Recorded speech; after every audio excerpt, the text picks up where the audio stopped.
S. இதுக்கு முன்னாடி வந்த அஜித் படங்களுக்கு அந்த அளவுக்கு ஹைப் இருந்ததே இல்ல எனக்கு.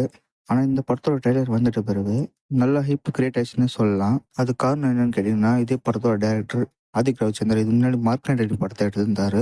இந்த படத்தோட ட்ரெய்லரும் இதே மாரி டிஃப்ரெண்டான வைப் குடுத்ததுனால அந்த படம் நல்லா ஹிட் ஆச்சுன்னு சொல்லலாம். அதேபோல இதே படமும் லிட்டரலி என்னெல்லாம் நம்ம இந்த படத்துல இருக்கும்னு எதிர்பார்த்துட்டு போனோமோ, அதெல்லாம் இந்த படத்துல இருந்ததுனால இந்த படம் ஏகே சார் ஃபேன்ஸ்க்கு நல்ல ட்ரீட்டா அமைஞ்சதுன்னு சொல்லலாம். விடாமுயற்சி வாங்குன அடிய இந்த படம் அதுக்கு ஈடு குடுத்ததுன்னு தான் சொல்லணும். இப்போ வாங்க பாசிட்டிவ் பாயிண்ட் பத்தி பார்ப்போம். ஃபர்ஸ்ட் பாசிட்டிவ் பாயிண்ட் என்னன்னா, படத்தோட ஸ்க்ரீன் பிளே. இந்த மாதிரியான கதைக்கு அதிகபட்சம் 2 1/2 மணி நேரம் போதும். நெறைய படத்துக்கு இந்த படமும் கம்பேர் பண்ணும்போது டியூரேஷன் கரெக்ட்டா இருந்துச்சு. 2 ஹவர் 19 நிமிஷம் வந்திருக்கு. இந்த ஒட்டுமொத்த படத்துலயும் ஒரு இடத்துல கூட போரே அடிக்காம தான் எடுத்துட்டு போயிருந்தாங்க. அஃப்கோர்ஸ் வெறும் கால் பேக் மட்டும் தான் படத்துல வச்சு நகர்த்திருக்காங்க. அத பத்தி அப்புறமா பேசுவோம். ஆனா அத மைண்ட்ல வச்சுக்காம இந்த படத்த என்டர்டெயின்மென்ட்காக போய் பார்த்தீங்கன்னா, கண்டிப்பா ஹோல் படமும் நீங்க என்ஜாய் பண்றது உறுதியானது தான். அந்த அளவுக்கு தியேட்ரிக்கல் மூவ்மெண்ட்ஸ்லாம் சூப்பரா அமைஞ்சிருந்தது. அண்ட் படத்துல ஹீரோயிசம்க்கு பஞ்சமே இருக்காது. அஜித் சார் முடிஞ்ச அளவுக்கு கொண்டாடிருக்காரு தான் சொல்லணும் ஆதிக்கு. என்னதான் ஏகே சார் இந்த மாதிரி கேரக்டர் நிறைய வாட்டி நடிச்சிருந்தாலும், திருப்பி அதெல்லாம் இந்த படத்துல இந்த மேனரிசம் கொண்டு வரும்போது பெருசா சலிப்பு தட்டலன்னு தான் சொல்லணும். வெறும் 1, 2 இடத்துல தான் கிரிஞ்சா தெரியும் அவர் சொல்ற டைலாக்ஸ் எல்லாம். மத்தபடி மத்த டைலாக்ஸ் எல்லாம் நல்லா ஒர்க் ஆயிருந்தா சொல்லணும்.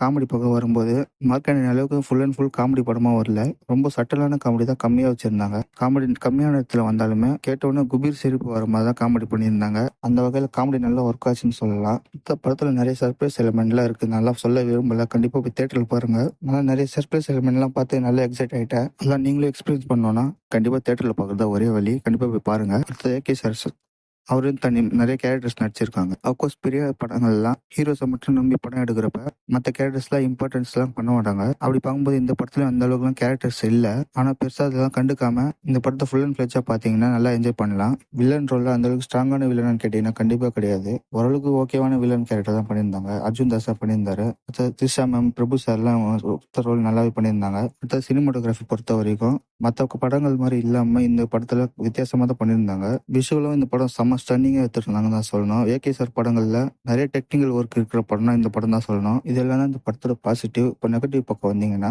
இந்த படம் முழுக்க முழுக்க அஜித் ஃபேன்ஸை மையமா பார்த்து தான் எடுத்திருக்காங்க. அதனால நான் எதுக்கு அஜித் ஃபேனா இருக்கணும்ட்டு இந்த படத்தை போய் பார்த்தீங்கன்னா கண்டிப்பா டிசப்பாயிண்ட் பண்ணிடும். நீங்க ஜென்ரல் ஆடியன்ஸா இருக்கீங்கன்னா கண்டிப்பா இந்த படத்தை போய் பார்க்காதீங்க. அதே மாரி நான் போய் பார்ப்பேன்னா அஜித் ஃபேன்ஸா மாறி தான் போய் பார்க்கணும். அந்த அளவுக்கு தான் இந்த படத்தை எடுத்திருக்காங்கன்னு சொல்லணும். அண்ட் அடல்ட் கண்டென்ட்டை பொறுத்த வரைக்கும் தாராளமா ஃபேமிலியோட பார்க்கலாம். இருந்தாலும் நான் போன தியேட்டர்ஸ்ல பேட் வேர்ட்ஸ்லாம் சென்சார் இல்லாம சரளமா பேசுறாங்க. பேட் வேர்ட்ஸ் தானே பரவாயில்லன்னு ஃபேமிலியோட பார்த்தீங்கன்னா பரவாயில்ல, நீங்க போய் பார்க்கலாம். மற்றபடி ஆர்த்தடாக்ஸ் ஃபேமிலியில இந்த படத்தை போய் பார்த்தீங்கன்னா கண்டிப்பா தர்ம சங்கத்துக்குள்ளாவீங்க.